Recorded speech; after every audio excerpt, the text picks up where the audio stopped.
ইমানদারের মৃত্যু কেমন হবে, বেঈমানের মৃত্যু কেমন হবে?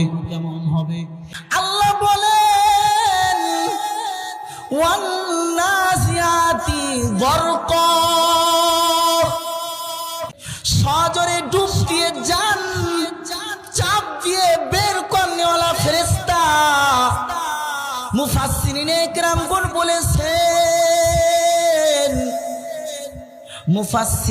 কিরামগণ বলেছেন, তাফসীর করেছেন কিভাবে জান বের করবে, কিভাবে বেঈমানের জান বের করবে। আপনারা কি শালুক খাইছেন? শালুক খাইছেন না? দেখেন না শালুক কি উপরে মাটির উপরে ধরে শুকনায় নাকি পানির ভিতরে? অবশ্যই পানির ভিতরে। কেউ যদি শালুক খেতে চায়, শালুক যদি উত্তোলন করতে চায়, তাহলে তাকে কি করতে হবে? অবশ্যই পানির ভিতরে সজোরে ডুব দিয়ে শালুক গাছ ধরে বা শালুক ধরে টান দিয়ে এই শালুকটাকে উঠাইতে হবে। ঠিক কিনা বলেন? ওই সময় শালুক গাছের যে রগ, যে জট আছে, এগুলো টাস টাস টাস করে ছিটতে থাকে। ঠিক কিনা কর? মুফাসসিরিনে কিরামগণ বলেছেন, একজন বেঈমান বদকার, আল্লাহর হুকুম যিনি মানেন না, আল্লাহ পাক রব্বুল আলামিনের নির্দেশ অনুযায়ী চলে না, এই ব্যক্তির কাছে যখন ফেরেশতা আসবে, জান কবজের ফেরেশতা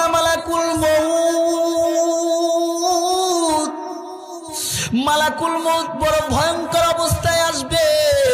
ইমাম রাজি রাহমাতুল্লাহ আলাইহি তার কিতাবের ভিতরে লিখছেন, এই ব্যক্তির কাছে যখন আজরাইল আলাইহিস সালাম মালাকুল মউত যখন আসবে, মালাকুল মউত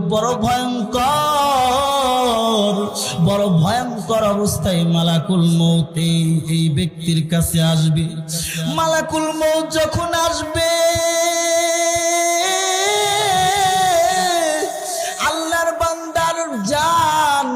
আল্লাহর বান্দার প্রাণ বিভিন্ন অঙ্গ পতঙ্গের ভিতরে পালাইতে থাকবে, বিভিন্ন অঙ্গ পতঙ্গের ভিতরে পালাইতে থাকবে।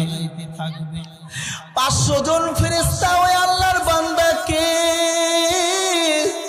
চাপ দিয়ে ধরবে, জান বের করার জন্য চাপ দিয়ে আযাবের ফেরেশতা ধরবে। আল্লাহর বান্দা বলবে, আমার ধন সম্পদ যা কিছু আছে সব কিছু নিয়ে যাও, আমার টাকা পয়সা যা কিছু আছে গো সব কিছু লইয়া যাও, কিন্তু আমাকে তুমি ছেড়ে দাও, আর আযাব দিও না, আর আযাব দিও না। বলবে না, তুই যে একজন ফুজ্জার ফাসিক, আল্লাহর কথা অনুযায়ী চলো নাই।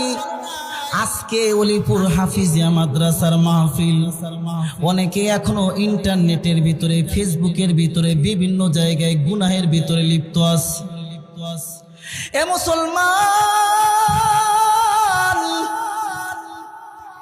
মুফাসসিরিনে কিরামগণ বলেছেন, ওই আযাবের ফেরেশতা আল্লাহর বান্দার কাছে আসবে, জান যখন বিভিন্ন অঙ্গে পতঙ্গে পালাইতে থাকবে, এই সময় আযাবের ফেরেশতা আল্লাহর বান্দার বডির ভিতরে সজোরে ডুব দিয়া টান দিয়ে চাপ দিয়ে জানটা বের করে জাহান্নামীদের স্থান সিজ্জিনে নিয়ে যাবে। আল্লাহ বলেন, অনেকে বলে মানুষ মৃত্যুবরণ করলে, ফাঁস দিয়ে মৃত্যুবরণ করলে সে ভূত হয়, পেতনি হয়ে যায়। কেউ কাউকে যদি মেরে ফেলায় তারপরেও সেটা নাকি ভূত পেতনি হয়ে যায়।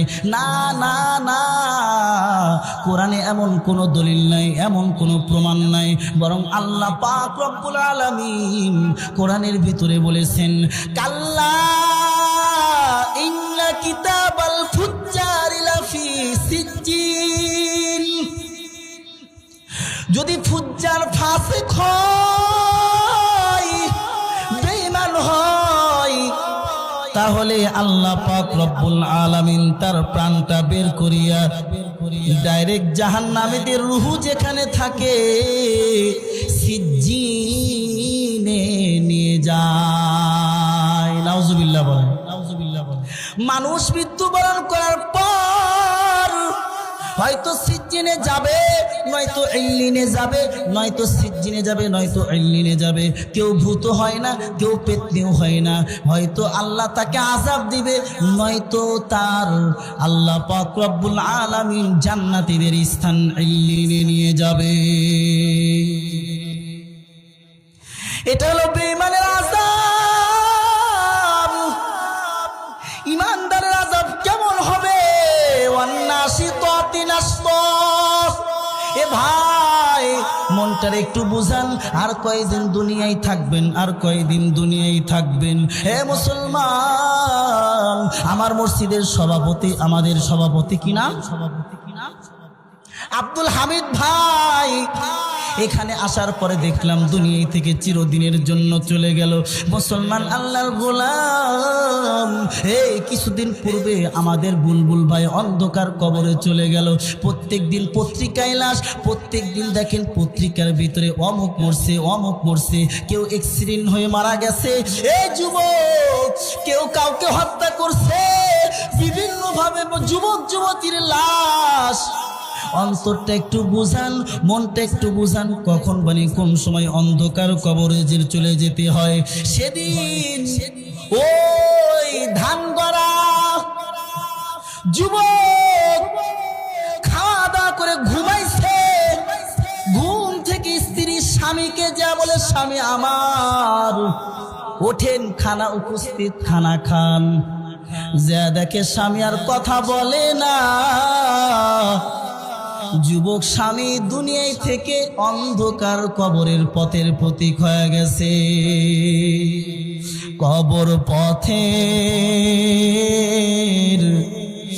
যাত্রী তুমি,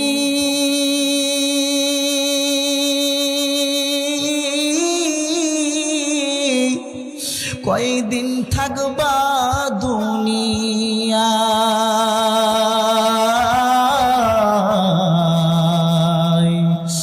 আজরাইল তো সবার পিছে ঘুরছে সর্বদাই।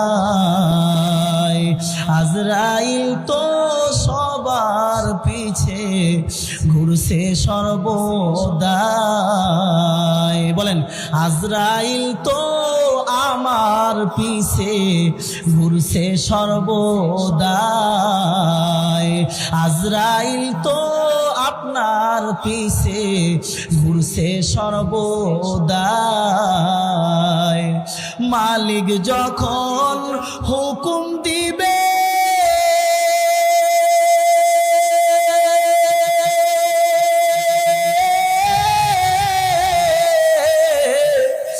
এই দুনিয়ায় থাকতে নাহি পারিবে।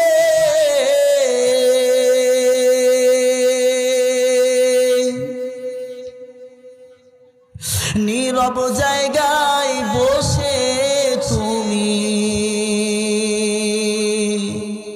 ভাবো নিরালয়।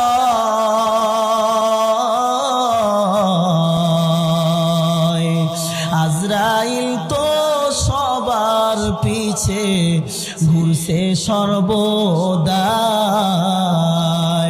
কবর যে এক কঠিন মাকা,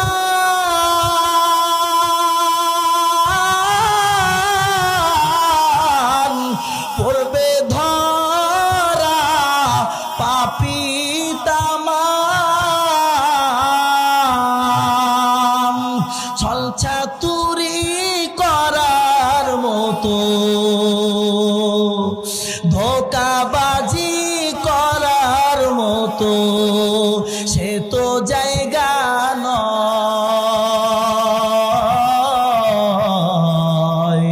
আজরাইল তো সবার পিছে ঘুরছে সর্বদাই। আজরাইল তো সবার সবার পিছে ঘুরছে সর্বদা।